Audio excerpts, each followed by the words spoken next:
Teacher parents के द्वारा उसका असेसमेंट हो, और असेसमेंट ऐसा ना हो कि नंबर्स के आधार पर हो। जैसा हमें हमारा असेसमेंट होता था स्कूल के अंदर, जैसे हमारा रिजल्ट आता था हम लोग अपने पेरेंट्स को लेकर जाते थे, तभी टीचर क्या कहता था, नंबर कम आए, बड़ी मुश्किल से पास होते होते ये बच्चा है बच्ची है, ठीक है।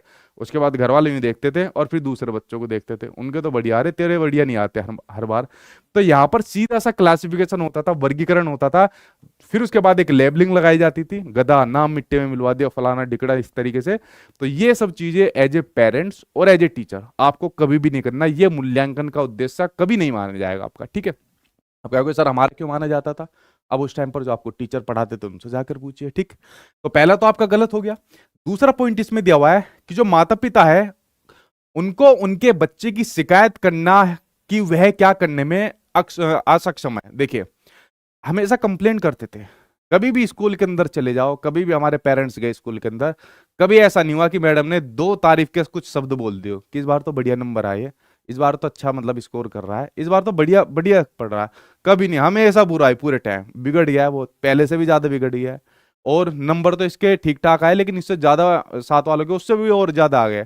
तो टीचर इस मेंटेलिटी के साथ बैठा रहता था कि कैसे एक बार इनके पेरेंट्स आए, और खासकर सरकारी स्कूल में क्या होता है, अब जो पेरेंट्स होते हैं वो इतने जो है जागरूक नहीं होते, वो पीटीएम में ही नहीं जाते, पेरेंट्स टीचर मीटिंग के लिए बुलाते रहते हैं, लेकिन वो बच्चा उसके अंदर नहीं जाते, ठीक है। अच्छा देखो, शहरों के अंदर और गांव के अंदर कितनी तुलना है। आज मैं न्यूज पढ़ रहा था, इसका आंसर आप लोग भी देना। कोर्ट का जजमेंट आया, यहां पर क्या हुआ, दिल्ली के अंदर एक स्कूल के अंदर पेरेंट्स ने कंप्लेंट डाल दी स्कूल के खिलाफ कि भाई तुम्हारे स्कूल में तो तुम एसी नहीं चलाते हो, इतनी गर्मी हो रही है, हमारा बच्चा कहाँ पढ़ेगा। स्कूल कह रहा जी एक काम करो, अपने आप से पैसे लगा के लगवा दो हमारे स्कूल में। अच्छा ऐसी बात है, अभी हम कोर्ट के अंदर जाते हैं।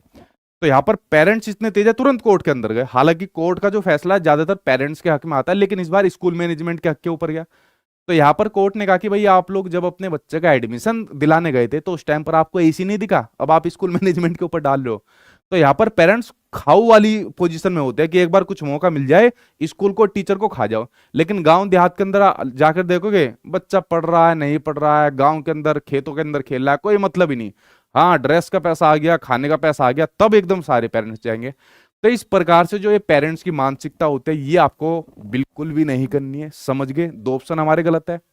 थर्ड इसमें कहता है कि विद्यार्थियों में तुलना करना, तो मैंने आपको बताया कि बच्चों में किसी भी प्रकार का कंपैरिजन नहीं करना है, ना ही कोई लेबलिंग देनी है, ना रैंकिंग देनी, ये काम नहीं करना।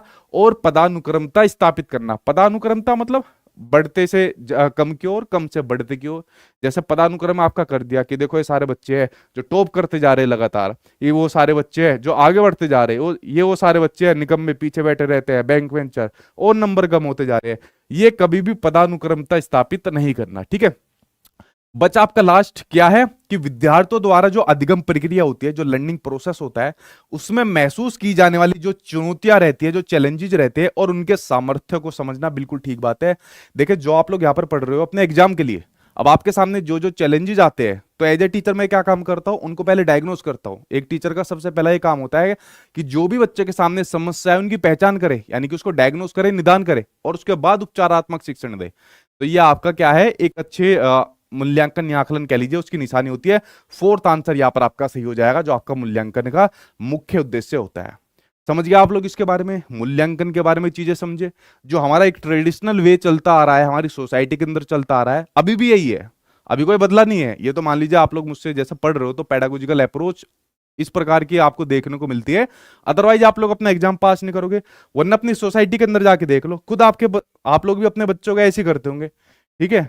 आप भी ऐसे करते होंगे अपने बच्चों का, बट आपको ये तरीका चेंज करना पड़ेगा, ठीक है।